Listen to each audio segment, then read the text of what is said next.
আসসালামু আলাইকুম সবাইকে ঈদের অগ্রিম শুভেচ্ছা ঈদ মোবারক। এবারের ঈদে ডেজার্ট টেবিলে নতুন কি আইটেম রাখা যায় তাই ভাবছেন কি? তাহলে আজকের ভিডিওটা আপনার জন্যই। আজ আপনাদেরকে সুজি দিয়ে ভীষণ মজার একটা ডেজার্ট তৈরি করে দেখাবো, যেটা খেয়ে অতিথি আপনার তারিফ করবেই। তৈরি করে দেখাচ্ছি মধ্যপ্রাচ্যের জনপ্রিয় ডেজার্ট রেভানি বা সুজির বাসবুসা। কোথাও কোথাও এটাকে মামলও বলা হয়ে থাকে। সুজির কেক, মজাদার ক্রিম ফিলিং এবং সুগন্ধি সুগার সিরাপ সব মিলিয়ে মাতাল মাতাল অবস্থা, ভীষণ মজার খেতে।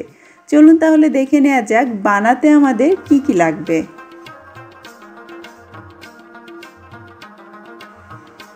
রেভানি বানানোর জন্য সাধারণত দুই ধরনের সুজি ব্যবহার করা হয়, একটা মোটা সুজি, অন্যটা চিকন সুজি। এখানে আমি 1.5 কাপ নিয়েছি মোটা সুজি এবং আধা কাপ নিয়েছি চিকন সুজি, টোটাল 2 কাপ। আপনি চাইলে যে কোনো একটা, অর্থাৎ নর্মাল যে চিকন সুজিটা পাওয়া যায় সেটাই 2 কাপ নিতে পারেন। সাথে 6 টেবিল চামচ দিয়ে দিচ্ছি ময়দা এবং 6 টেবিল চামচ চিনি। সেই সঙ্গে আধা টেবিল চামচ দিতে হবে ইস্ট এবং সামান্য একটু 1/4 চা চামচেরও কম দিয়ে দিতে হবে বেকিং সোডা। এখন এই সমস্ত শুকনো উপকরণ একসঙ্গে ভালো করে একটু মিশিয়ে নিব। তারপর এতে আধা কাপ অর্থাৎ 100 গ্রাম দিয়ে দিচ্ছি বাটার। বাটারের পরিবর্তে আপনি ঘি বা মার্গারিন ইউজ করতে পারেন, তবে তেল দিয়ে খুব একটা ভালো রেজাল্ট পাওয়া যাবে না। এবারে এই সুজির সঙ্গে বাটারটাকে খুব ভালোভাবে হাত দিয়ে ডলে ডলে মাখাতে হবে, যাতে প্রত্যেকটা সুজির দানায় দানায় বাটারটা মিশে যায়। আর এখানে আমি রুম টেম্পারেচারে থাকা সফট বাটারটা নিয়েছি। সাথে 1/4 কাপ দিয়ে দিচ্ছি কুসুম গরম দুধ, চাইলে পানিও দেয়া যাবে। ফ্লেভারের জন্য দিচ্ছি আধা টেবিল চামচ গোলাপ জল। আপনার পছন্দ মতো অন্য ফ্লেভারও আপনি এখানে অ্যাড করতে পারেন। এবারে 5 থেকে 6 মিনিট সময় নিয়ে খুব ভালোভাবে এটাকে মথে নিতে হবে। এই সময়ের মধ্যে ভেতরে থাকা ময়দা এবং চিকন দানা সুজিটা গলে একসঙ্গে একটা ডোয়ের মতো হয়ে যাবে। আমাদের এই ডোটা তৈরি হয়ে গিয়েছে। এখন এটাকে ফ্রিজের নর্মাল চেম্বারে আধা ঘন্টার জন্য রেস্টে রাখতে হবে। আর সেই ফাঁকে আমরা ভেতরের ক্রিম ফিলিংটা তৈরি করে নিব। তার জন্য একটা হাঁড়িতে আমি 1 লিটার দুধ নিয়ে নিচ্ছি, সাথে দিয়ে দিচ্ছি আধা কাপ চিনি, 3 টেবিল চামচ দিয়ে দিচ্ছি কর্নস্টার্চ বা কর্নফ্লাওয়ার, সাথে 3 টেবিল চামচ সুজি। চাইলে পুরোটাই কর্নস্টার্চ দিতে পারেন। এখন দুধের সাথে সব কিছু ভালো করে নেড়ে মিশিয়ে নিয়ে তারপর আমরা এটাকে চুলায় বসাবো এবং মিডিয়াম আঁচে নেড়ে চেড়ে ঘন করে নিব। খুব বেশি সময় লাগবে না। দুধটা গরম হতে হতেই দেখবেন এটা বেশ ঘন হতে শুরু করেছে, তবে নাড়ানো থামানো যাবে না, তাতে কিন্তু নিচে থেকে দলা পাকিয়ে যাবে। তারপর এর মধ্যে স্বাদ বাড়াতে আমি 200 গ্রামের একটা ক্যানের ক্রিম দিয়ে দিচ্ছি। এটা অপশনাল, আপনি চাইলে এর পরিবর্তে গুঁড়ো দুধ দিতে পারেন বা যে লিকুইড দুধটাই সেটাকে জ্বালিয়ে ঘন করে নিতে পারেন। এতে করে এই ক্রিমের স্বাদ অনেক বাড়বে। সুগন্ধের জন্য আমি এর মধ্যে 1 চা চামচের মতো দিয়ে দিচ্ছি কেওড়া জল। আপনি চাইলে ভ্যানিলা বা পছন্দ মতো অন্যান্য ফ্লেভারও অ্যাড করতে পারেন। মিডিয়াম আঁচে 7-8 মিনিট এভাবে তলা ঘেঁষে অনবরত নাড়তে নাড়তে যখন দেখবেন একটা ঘন থকথকে ক্ষীরের মতো দেখতে হয়ে গিয়েছে, তখন এটাকে চুলা থেকে নামিয়ে নিতে হবে। ঠান্ডা হলে এটা কিন্তু আরও একটু ঘন হয়ে যাবে। এদিকে আধা ঘন্টা পরে ফ্রিজের নর্মাল চেম্বার থেকে আমি সুজির সেই খামিরটা বের করে নিয়েছি। এটা দিয়ে আমরা এখন কেকটা বানাবো। আর দেখতেই পাচ্ছেন আধা ঘন্টা পরে এটা বেশ সেট হয়ে গিয়েছে। এখন এই খামিরটাকে সমান দুভাগে ভাগ করে নিব, উপরের এবং নিচের লেয়ারের জন্য। শুরুতে আমরা উপরের লেয়ারটা একটু রেডি করে নিব। তার জন্য একটা বেকিং পেপারের উপরে যে ট্রেতে করে আমি কেকটা বানাবো, একটা গোল ট্রে, সেইটার মাপে একটু এঁকে নিয়েছি এবং সেই মাপেই আমি হাত দিয়ে চেপে চেপে পাতলা একটা রুটির মতো করে ছড়িয়ে দিচ্ছি।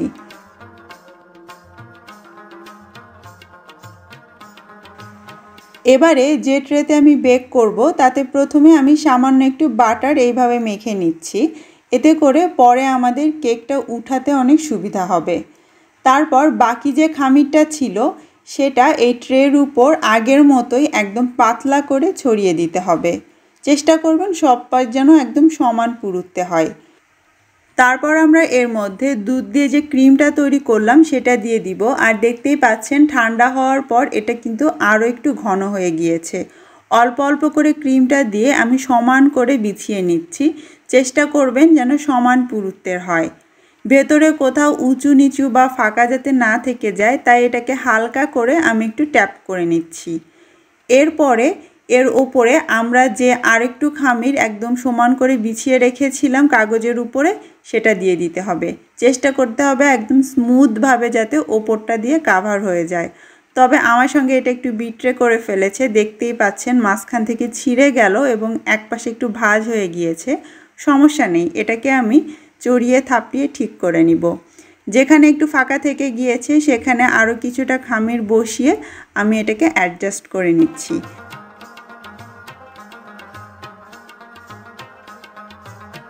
কিছুক্ষণ এইভাবে আস্তে আস্তে চড় থাপ্পড় মারার পর দেখতেই পাচ্ছেন ওপরটা এখন একদম স্মুথ হয়ে গিয়েছে। এখন আমরা এটাকে বেক করতে পারবো 180 ডিগ্রি সেন্টিগ্রেডে প্রিহিটেড ওভেনে 35 থেকে 40 মিনিট অথবা ওপরটা সুন্দর কালার হওয়া পর্যন্ত আমাদেরকে বেক করে নিতে হবে।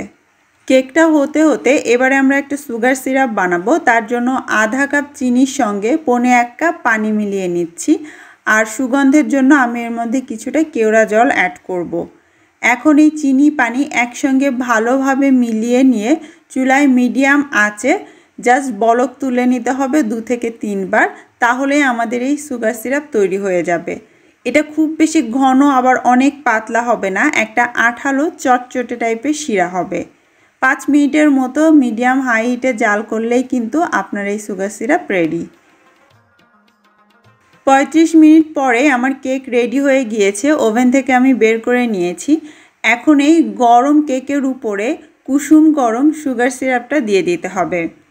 অল্প অল্প করে আমি শিরাটা ঢালবো এবং একটা ব্রাশের সাহায্যে চারপাশে সমান করে লাগিয়ে দিব যাতে কোথাও শুকনা না থেকে যায়। সুন্দরভাবে শিরা দিয়ে আমাদের কেকটা কাভার হয়। আর গরম কেকের উপরেই শিরাটা দিতে হবে, না হলে কিন্তু শিরাটা সুন্দরভাবে সোক হবে না। অল্প কিছু শিরা আমি পরিবেশনের জন্য রেখে বাকি পুরো শিরাই কিন্তু এই কেকের উপরে দিয়ে দিয়েছি। এখন অপেক্ষা করব কেকটা পুরোপুরি ঠান্ডা হওয়া পর্যন্ত। রুম টেম্পারেচারে পুরোপুরি ঠান্ডা করার পর ফ্রিজে নর্মাল চেম্বারে ঘন্টাখানেক রেখে আমি এটাকে সেট করে নিয়েছি, এতে করে কাটতে সুবিধা হবে। এখন আপনার পছন্দ মতো সাইজ এবং শেপে আপনি চাইলে এটাকে কেটে নিতে পারেন। আমি 4 কোনা করে কাটছি। আর কাটা হয়ে গেলে ট্রেডিশনালি এটাকে যেভাবে সাজানো হয়, অর্থাৎ পেস্তা বাদাম কুচি বা গুঁড়ো দিয়ে সেভাবেই সাজিয়ে নিব। আপনি আপনার পছন্দ মতো যে কোনোভাবেই সাজাতে পারেন।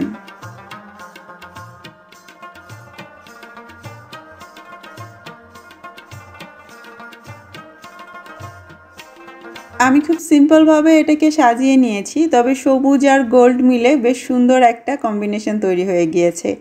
এখন এটাকে আমাদের পরিবেশন করতে হবে। চাইলে এভাবে সরাসরি ট্রে ধরে আপনি টেবিলে রাখতে পারেন। খাওয়ার সময় যে যেটা পছন্দ করে তুলে নিতে হবে। প্রথম স্লাইসটা আমি তুলে নিলাম। প্রথমটা তুলতে একটু ঝামেলা হয়, দেখতে অত সুন্দর হয় না, তবে পরেরগুলো কিন্তু খুব অনায়াসে আপনি তুলে নিতে পারবেন আর দেখতেও অনেক চমৎকার লাগবে। এত সুন্দর দেখতে একটা ডেজার্ট টেবিলে পরিবেশন করলে সবাই কিন্তু আগ্রহ নিয়েই এটা খাবে।